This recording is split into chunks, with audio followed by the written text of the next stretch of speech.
गीता किसी विशेष व्यक्ति, किसी जाति, वर्ग, पंथ, देश काल या किसी रूढ़िग्रस्त संप्रदाय का ग्रंथ नहीं है, बल्कि ये सार्वलौकिक तथा सार्वकालिक धर्मशास्त्र है। ये प्रत्येक देश, प्रत्येक जाति, प्रत्येक आयु के, प्रत्येक स्त्री पुरुष के लिए, सबके लिए है। सचमुच गीता संपूर्ण मानव जाति का धर्मशास्त्र है और कितने गौरव की बात है कि गीता आपका धर्मशास्त्र है।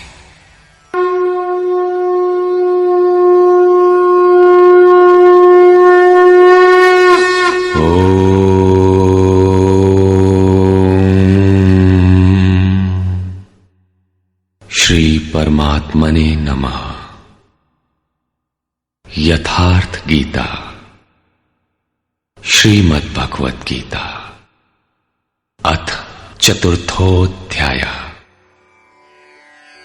अध्याय 3 में योगेश्वर श्री कृष्ण ने आश्वस्त किया था कि दोष दृष्टि से रहित होकर जो भी मानव श्रद्धा युक्त हो मेरे मत के अनुसार चलेगा, वो कर्मों के बंधन से भली प्रकार छूट जाएगा। कर्म बंधन से मुक्ति दिलाने की क्षमता योग, ज्ञान योग या कर्म योग दोनों में है। योग में ही युद्ध संचार निहित है। प्रस्तुत अध्याय में वे बताते हैं कि इस योग का प्रणेता कौन है, इसका क्रमिक विकास कैसे होता है। श्री भगवान वाच।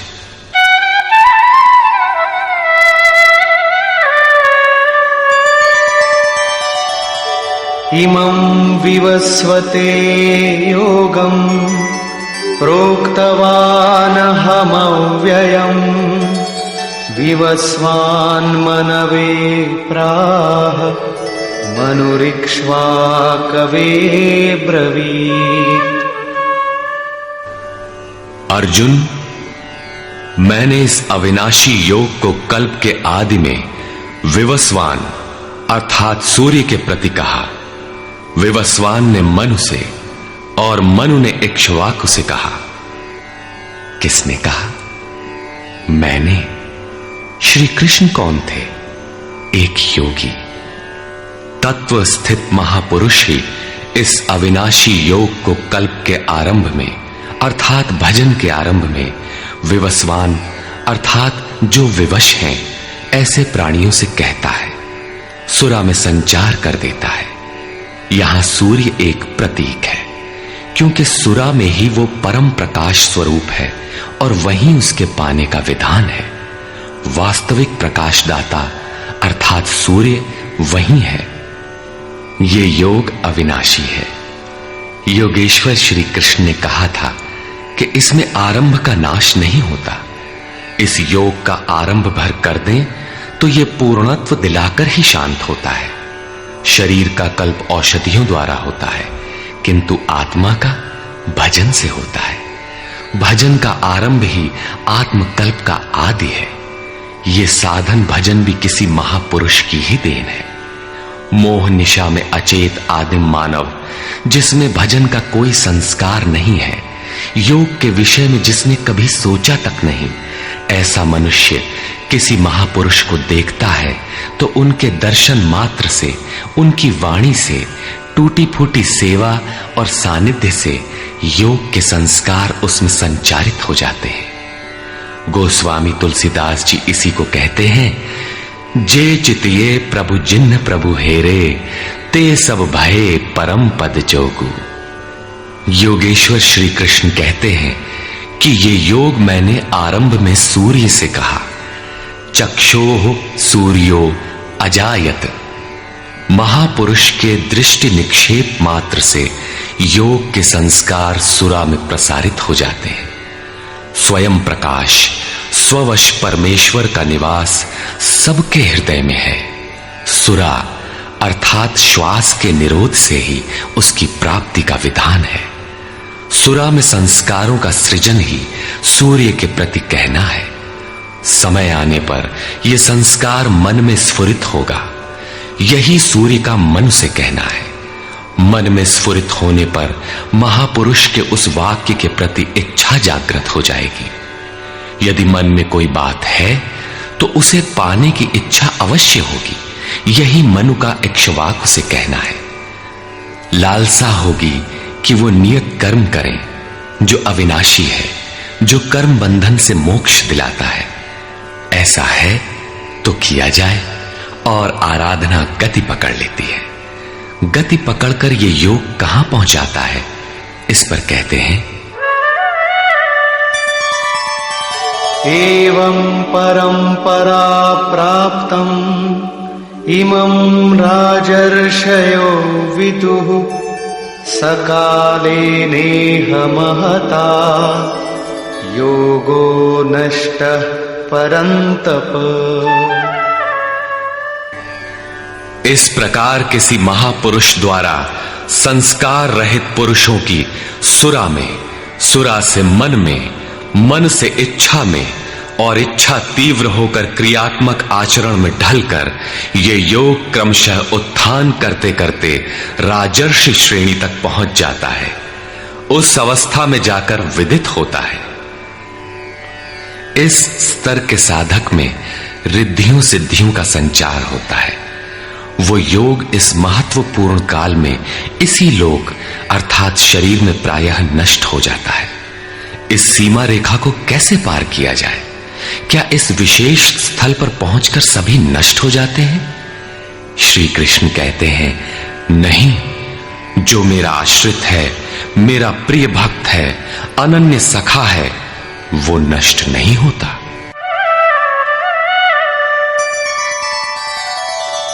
स एवायं मया तेद्य योगः प्रोक्तः पुरातनः भक्तोऽसि मे सखा चेति रहस्यं ह्येतदुत्तमम्।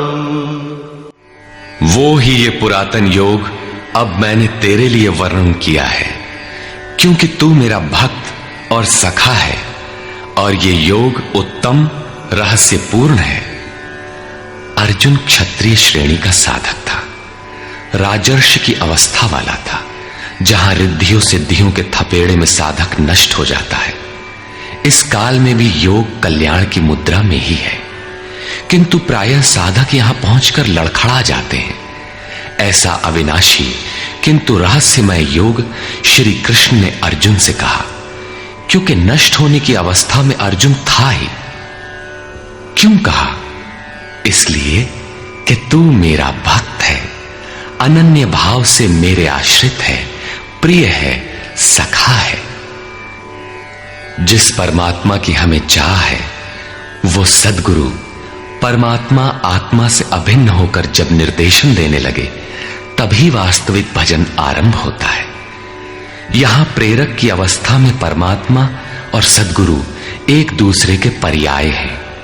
जिस सतह पर हम खड़े हैं, उसी स्तर पर जब स्वयं प्रभु हृदय में उतर आए, रोकथाम करने लगे, डगमगाने पर संभालें, तभी मन वश में हो पाता है।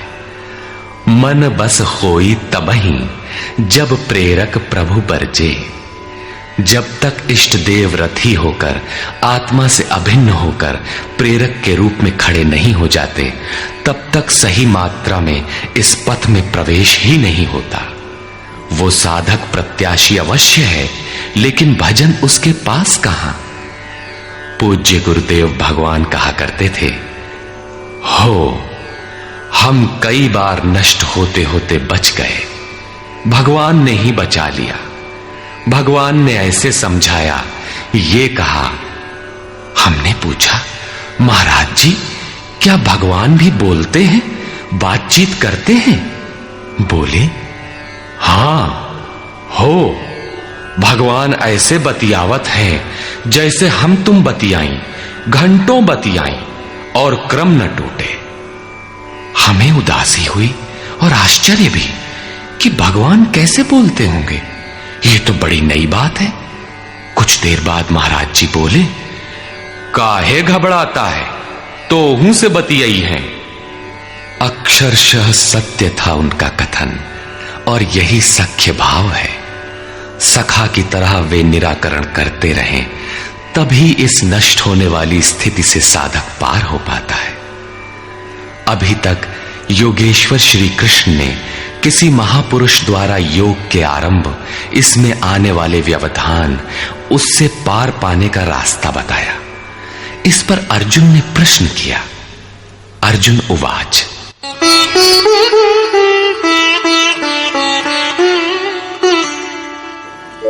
अपरं भवतो जन्म परं जन्म विवस्वतः कथमेतद्विजानीयाम् त्वमादौ प्रोक्तवानिति।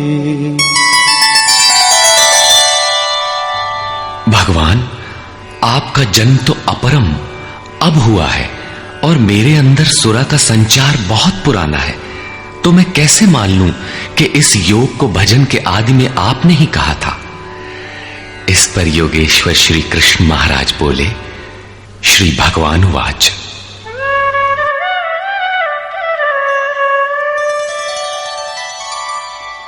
बहूनि मे व्यतीतानि जन्मानि तव चार्जुन तान्यहं वेद सर्वाणि न त्वं वेत्थ परन्तप। अर्जुन, मेरे और तेरे बहुत से जन्म हो चुके हैं। हे परम तप, उन सबको तू नहीं जानता, किंतु मैं जानता हूं। साधक नहीं जानता, स्वरूपस्थ महापुरुष जानता है, अव्यक्त की स्थिति वाला जानता है। क्या आप सबकी तरह पैदा होते हैं? श्री कृष्ण कहते हैं, नहीं, स्वरूप की प्राप्ति शरीर प्राप्ति से भिन्न है। मेरा जन्म इन आंखों से नहीं देखा जा सकता।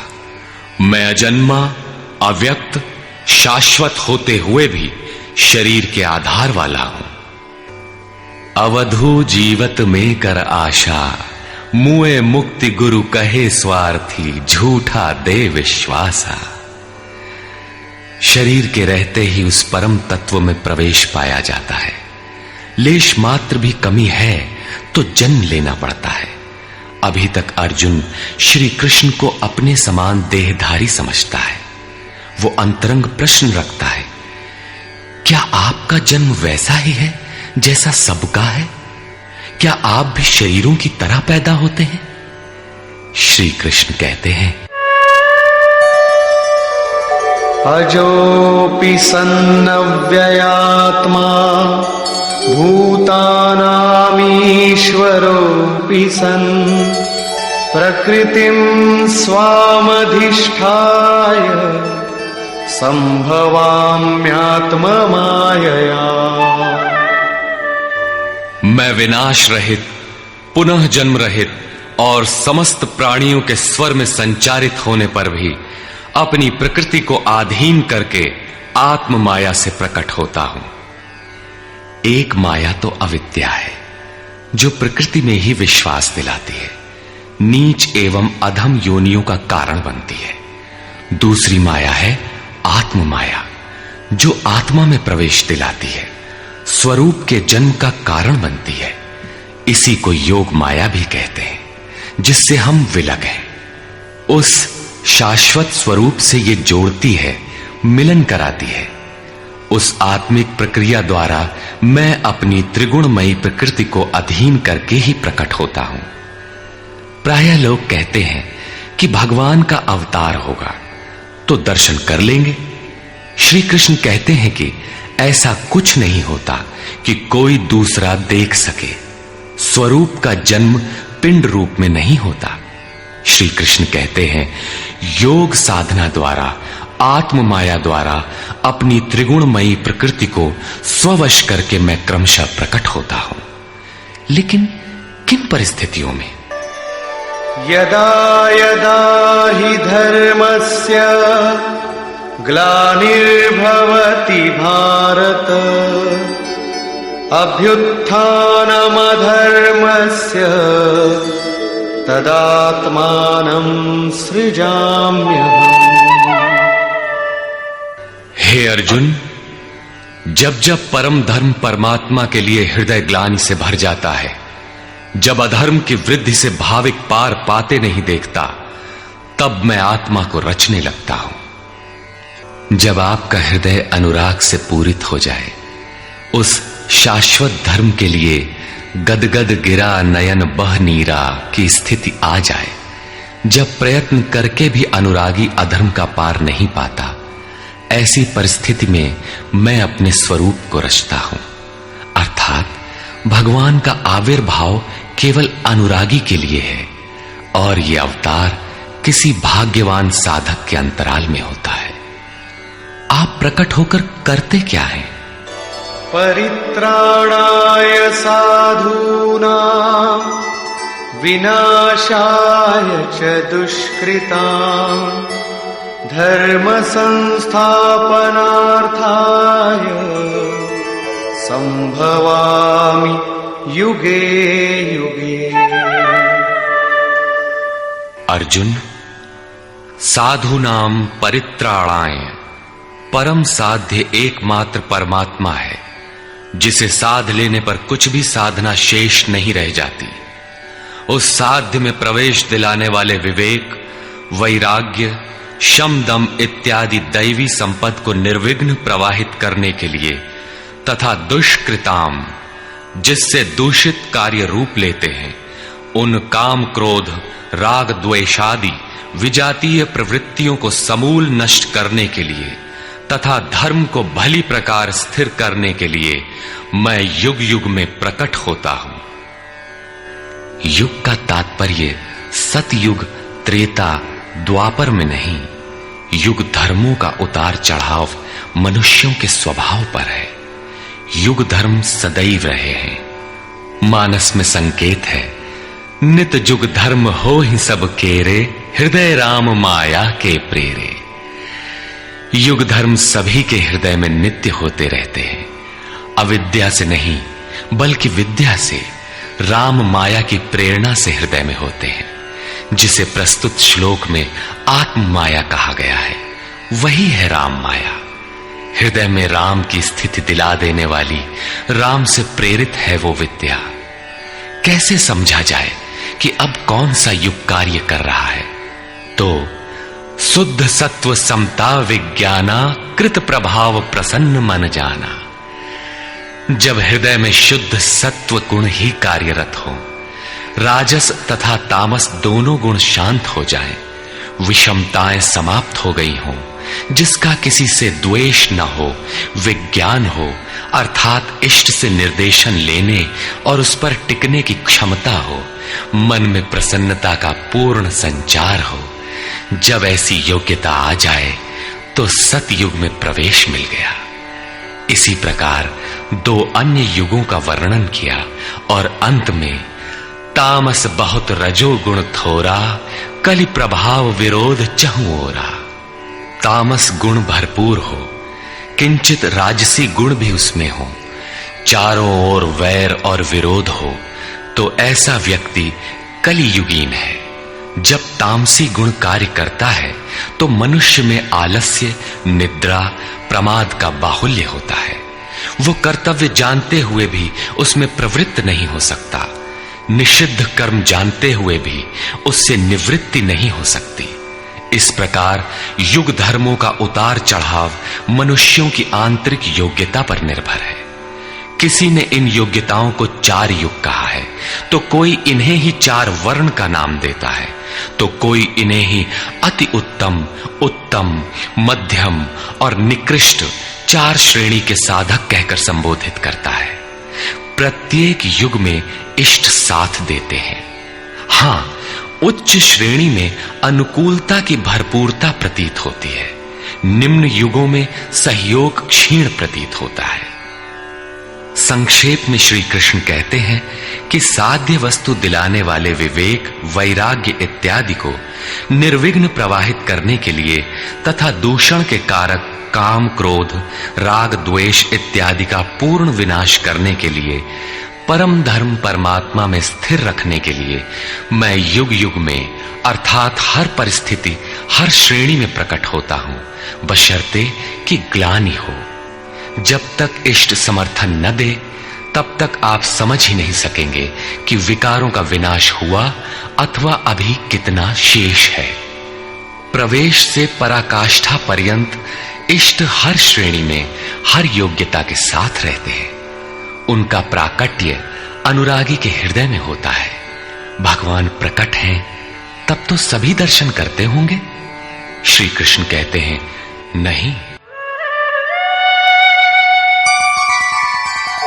जन्म कर्म च मे दिव्यम् एवं यो वेत्ति तत्वतः त्यक्त्वा देहं पुनर्जन्म नैति मामेति सोऽर्जुन।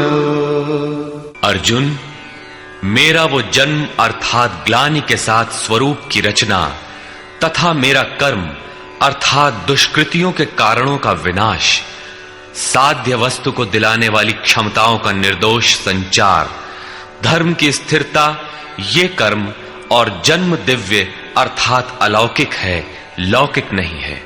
इन चर्म चक्षुओं से उसे देखा नहीं जा सकता, मन बुद्धि से उसे मापा नहीं जा सकता।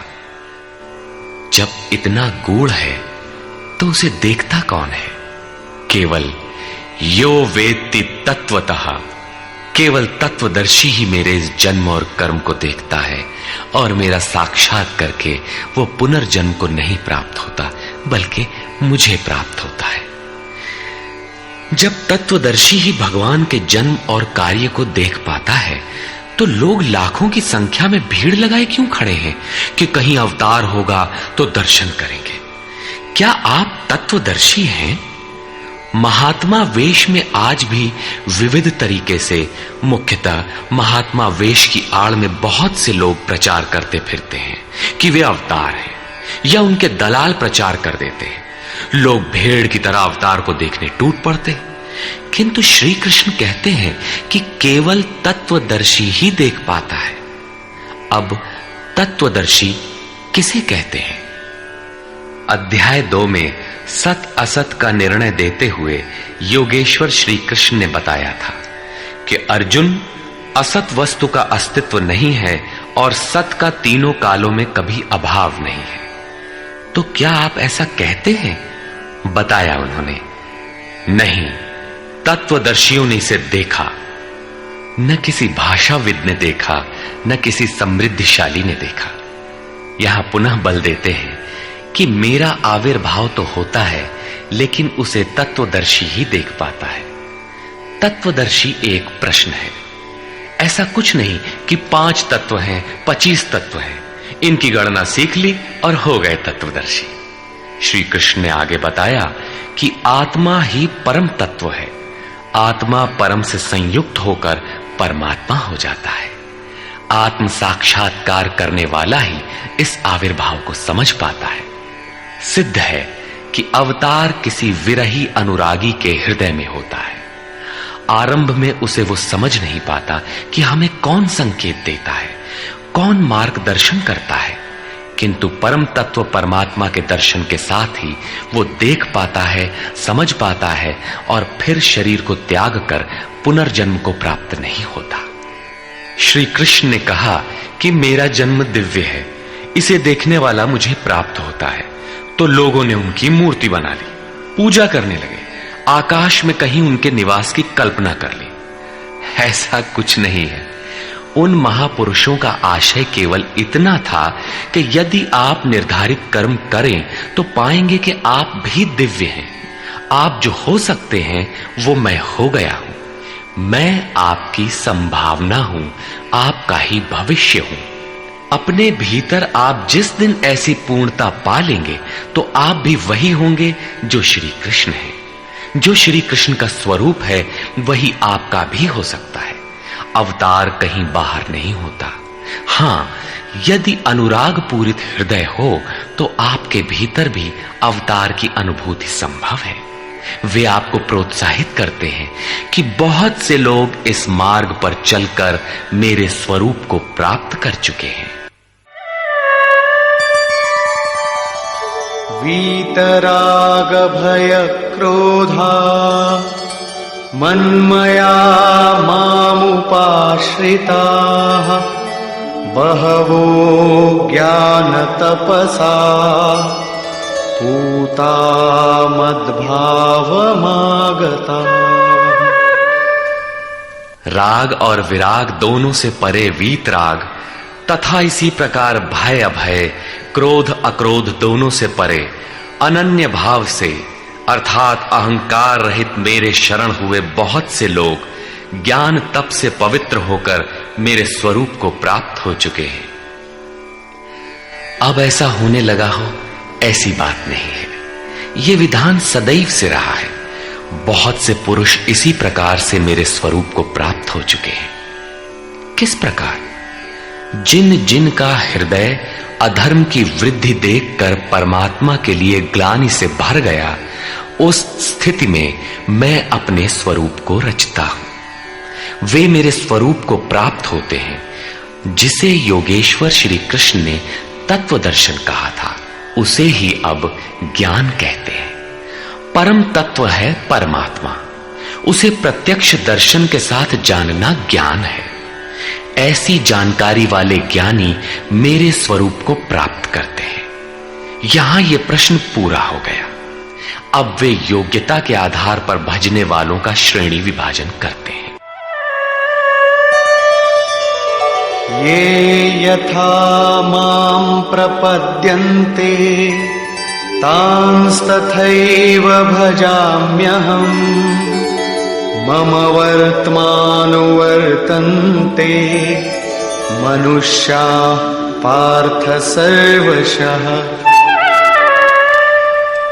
पार्थ, जो मुझे जितनी लगन से जैसा भजते हैं, मैं भी उनको वैसा ही भजता हूं, उतनी ही मात्रा में सहयोग देता हूं। साधक की श्रद्धा ही कृपा बनकर उसे मिलती है। इस रहस्य को जानकर सुधीजन संपूर्ण भाव से मेरे मार्ग के अनुसार ही बरतते हैं। जैसा मैं बरतता हूं, जो मुझे प्रिय है वैसा ही आचरण करते हैं। जो मैं कराना चाहता हूं वही करते हैं। भगवान कैसे भजते हैं?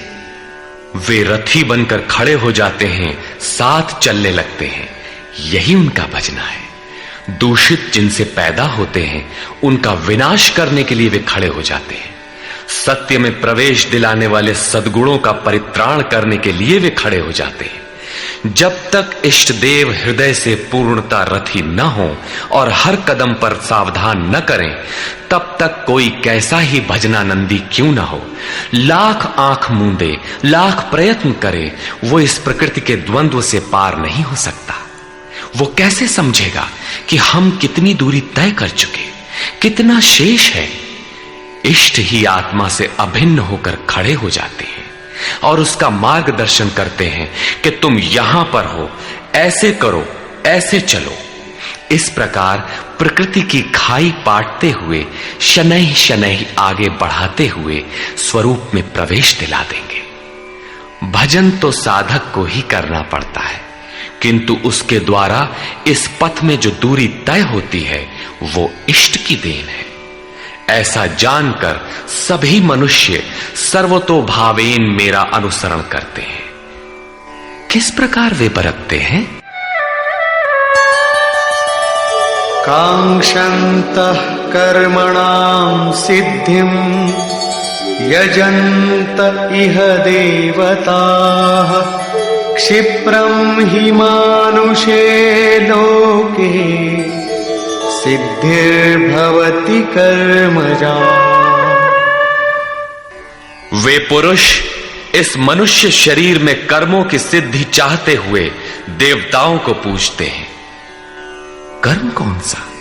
श्री कृष्ण ने कहा, अर्जुन तू नियत कर्म कर। नियत कर्म क्या है? यज्ञ की प्रक्रिया ही कर्म है। यज्ञ क्या है?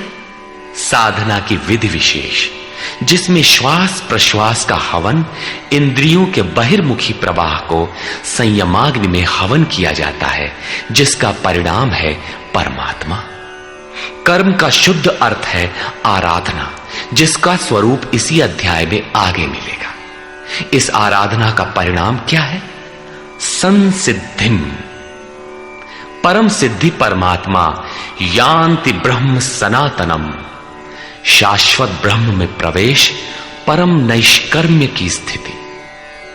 श्री कृष्ण कहते हैं, मेरे अनुसार बरतने वाले लोग इस मनुष्य लोक में कर्म के परिणाम परम नैष्कर्म्य सिद्धि के लिए देवताओं को पूजते हैं, अर्थात दैवी संपद को बलवती बनाते हैं। तीसरे अध्याय में उन्होंने बताया था कि इस यज्ञ द्वारा तुम देवताओं की वृद्धि करो, दैवी संपद को बलवती बनाओ। ज्यों ज्यों हृदय देश में वो दैवी संपद उन्नत होगी, त्यों ही त्यों तुम्हारी उन्नति होगी। इस प्रकार परस्पर उन्नति करते हुए परम श्रेय को प्राप्त हो जाओ। अंत तक उन्नति करते जाने की ये अंतःक्रिया है।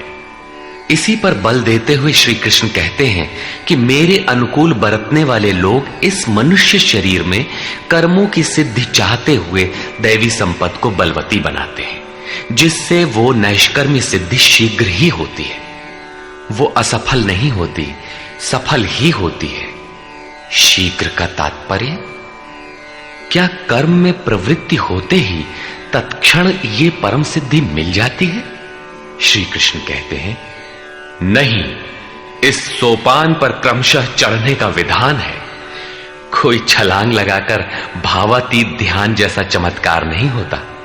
इस पर देखें, चातुर्वर्ण्यं मया सृष्टं गुणकर्म विभागशः तस्य कर्तारमपि मां विद्य कर्तारमव्ययम्। अर्जुन, चातुर्वर्ण्यम मया सृष्टम, 4 वर्णों की रचना मैंने की। तो क्या मनुष्यों को 4 भागों में बांट दिया? श्री कृष्ण कहते हैं, नहीं, गुण कर्म विभागशः, गुणों के माध्यम से कर्म को 4 भागों में बांटा। गुण एक पैमाना है, मापदंड है। तामसी गुण होगा तो आलस्य, निद्रा, प्रमाद, कर्म में न प्रवृत्त होने का स्वभाव, जानते हुए भी अकर्तव्य से निवृत्ति न हो पाने की विवशता रहेगी। ऐसी अवस्था में साधन आरंभ कैसे करें? 2 घंटे आप आराधना में बैठते हैं, इस कर्म के लिए प्रयत्नशील होना चाहते हैं, किंतु 10 मिनट भी अपने पक्ष में नहीं पाते। शरीर अवश्य बैठा है, लेकिन जिस मन को बैठना चाहिए वो हवा से बातें कर रहा है, कुतर्कों का जाल बुन रहा है, तरंग पर तरंग छाई है। तो आप बैठे क्यों हैं? समय क्यों नष्ट करते हैं? उस समय केवल परिचर्यात्मकम कर्म शूद्रस्यापि स्वभावजम, जो महापुरुष अव्यक्त की स्थिति वाले हैं, अविनाशी तत्व में स्थित हैं, उनकी तथा इस पथ पर अग्रसर अपने से उन्नत लोगों की सेवा में लग जाओ। इससे दूषित संस्कार शमन होते जाएंगे, साधना में प्रवेश दिलाने वाले संस्कार सबल होते जाएंगे। क्रमशः तामसी गुण न्यून होने पर राजसी गुणों की प्रधानता तथा सात्विक गुण के स्वल्प संचार के साथ साधक की क्षमता वैश्य श्रेणी की हो जाती है। उस समय वही साधक इंद्रिय संयम, आत्मिक संपत्ति का संग्रह स्वभावतः करने लगेगा। कर्म करते करते उसी साधक में सात्विक गुणों का बाहुल्य हो जाएगा, राजसी गुण कम रह जाएंगे, तामसी गुण शांत रहेंगे।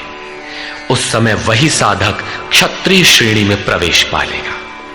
शौर्य, कर्म में प्रवृत्त रहने की क्षमता, पीछे न हटने का स्वभाव, सब भावों पर स्वामी भाव, प्रकृति के तीनों गुणों को काटने की क्षमता उसके स्वभाव में ढल जाएगी।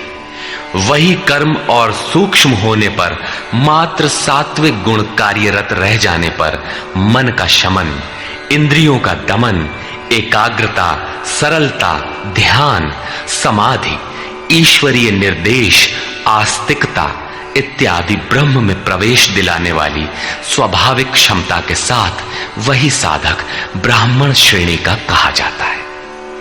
ये ब्राह्मण श्रेणी के कर्म की निम्नतम सीमा है। जब वही साधक ब्रह्म में स्थित हो जाता है, उस अंतिम सीमा में वो स्वयं में न ब्राह्मण रहता है, न क्षत्रिय, न वैश्य, न शूद्र, किंतु दूसरों के मार्गदर्शन हेतु वही ब्राह्मण है। कर्म एक ही है, नियत कर्म आराधना। अवस्था भेद से इसी कर्म को ऊंची नीची 4 सीढ़ियों में बांटा। किसने बांटा? किसी योगेश्वर ने बांटा, अव्यक्त स्थिति वाले महापुरुष ने बांटा। उसके कर्ता मुझ अविनाशी को अकर्ता ही जान। क्यों?